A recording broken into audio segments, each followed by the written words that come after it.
ಮಾರ್ಗ ಮಧ್ಯದಲ್ಲಿಯೇ ಶಾಲಾ ವಿದ್ಯಾರ್ಥಿಗಳನ್ನು ಬಸ್ನಿಂದ ಕೆಳಗಿಳಿಸಿದ ಘಟನೆ ಸವದತ್ತಿ ತಾಲೂಕಿನ ಮುನವಳ್ಳಿ ಹೊರವಲಯದಲ್ಲಿ ನಡೆದಿದೆ.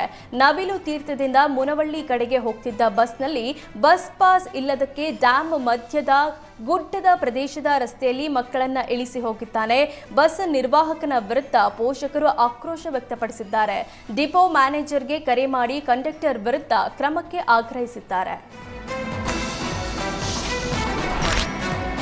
ಹುಬ್ಬಳ್ಳಿಯಲ್ಲಿ ಸ್ವಚ್ಛತಾ ಅಭಿಯಾನಕ್ಕೆ ಸಚಿವ ಸಂತೋಷ್ ಲಾಡ್ ಚಾಲನೆ ನೀಡಿದ್ರು. ಸ್ವಚ್ಛತಾ ಅಭಿಯಾನ ಹಿನ್ನೆಲೆ ಸಚಿವ ಲಾಡ್ ನಗರದ ಹಲವೆಡೆ ಸಂಚಾರ ನಡೆಸಿದ್ರು.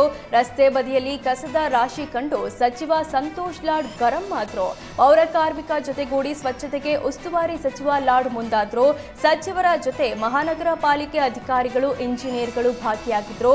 ಸಿದ್ದಾರೂಢ ಮಠ ಆನಂದನಗರ ಸರ್ಕಲ್ನಲ್ಲಿ ಸಂಚಾರಕ್ಕೆ ಶಾಸಕ ಪ್ರಸಾದ ಅಬ್ಬಯ್ಯ, ಜಿಲ್ಲಾಧಿಕಾರಿ ದಿವ್ಯಾ ಪ್ರಭು, ಪಾಲಿಕೆ ಆಯುಕ್ತ ರುದ್ರೇಶ ಘಾಳಿ ಸಾಥ್ ಕೊಟ್ಟರು. ಈ ವೇಳೆ ಪಾಲಿಕೆ ಅಧಿಕಾರಿಗಳಿಗೆ ಲಾಡ್ ಕ್ಲಾಸ್ ತೆಗೆದುಕೊಂಡ್ರು. ಸಾರ್ವಜನಿಕರಿಗೂ ಸ್ವಚ್ಛತೆ ಕಾಪಾಡುವಂತೆ ಕಿವಿ ಮಾತು ಹೇಳಿ ಪೌರ ಕಾರ್ಮಿಕರೊಂದಿಗೆ ಸಚಿವ ಲಾಡ್ ಕಸ ಗುಡಿಸಿದ್ರು.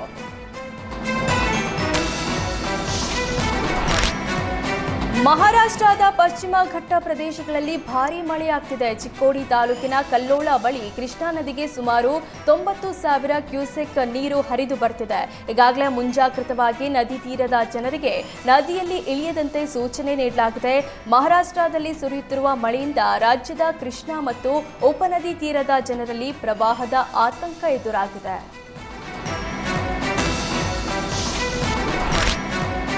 ಹೆಣ್ಣು ಮಕ್ಕಳ ಕಾಲೇಜ್ ಫೀಸ್ಗೆ ಇಟ್ಟಿದ್ದ ಹಣ ಕಳ್ಳತನ ಮಾಡಿದ ಘಟನೆ ಬೆಂಗಳೂರಿನ ಪ್ಯಾಲೇಸ್ ಆವರಣದ ಮನೆಯಲ್ಲಿ ನಡೆದಿದೆ. ಗಾರ್ಡನ್ ಆಗಿರೋ ಶ್ರೀನಿವಾಸ್ ಮನೆಯಲ್ಲಿ ಕಳ್ಳತನ ನಡೆದಿದ್ದು, ದಂಪತಿ ಕೆಲಸಕ್ಕೆ ಹೋಗಿದ್ರು. ಮಕ್ಕಳು ಶಾಲೆಗೆ ಹೋದಾಗ ಕಳ್ಳತನ ನಡೆದಿದೆ. ಮನೆ ಬಾಗಿಲು ಬೀರು ಹೊಡೆದು 65,000 ರೂಪಾಯಿನ 5 ಗ್ರಾಂ ಚಿನ್ನಾಭರಣ ಕಳ್ಳತನ ಮಾಡಿ ಎಸ್ಕೇಪ್ ಆಗಿದ್ದಾರೆ. ಹೆಣ್ಣು ಮಕ್ಕಳ ಕಾಲೇಜ್ ಫೀಸ್ಗೆಂದು ಸಾಲ ಮಾಡಿ ತಂದಿದ್ದ ಶ್ರೀನಿವಾಸ್ ಹಣ ಕಳೆದುಕೊಂಡು ಕಂಗಾಲಾಗಿದ್ದಾರೆ. ಸದಾಶಿವನಗರ ಪೊಲೀಸ್ ಠಾಣೆಯಲ್ಲಿ ಈ ಬಗ್ಗೆ ದೂರು ದಾಖಲಾಗಿದ್ದು, ಆರೋಪಿಗಳಿಗಾಗಿ ಪೊಲೀಸರು ಹುಡುಕಾಟ ನಡೆಸುತ್ತಿದ್ದಾರೆ. ಬೆಂಗಳೂರಿನ ಪದ್ಮನಾಭನಗರದ ಗಣೇಶ ದೇವಾಲಯದಲ್ಲಿ ಕಳೆದ 2 ವರ್ಷಗಳಿಂದ ಭಕ್ತರು ನಿರಂತರ ಹನುಮಾನ್ ಚಾಲೀಸ್ ಪಠಣ ಮಾಡುತ್ತಿದ್ದಾರೆ.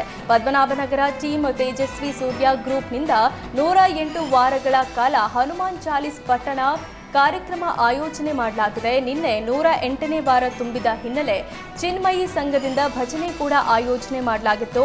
2 ವರ್ಷದಿಂದ ಪದ್ಮನಾಭನಗರದ ಗಣೇಶ ದೇವಸ್ಥಾನದಲ್ಲಿ ಗಣೇಶನ ಪೂಜೆ ಜೊತೆಗೆ ಪ್ರತಿ ಶನಿವಾರ ಹನುಮಾನ್ ಚಾಲೀಸ್ ಪಠಣೆ ಮಾಡಲಾಗ್ತಿದೆ.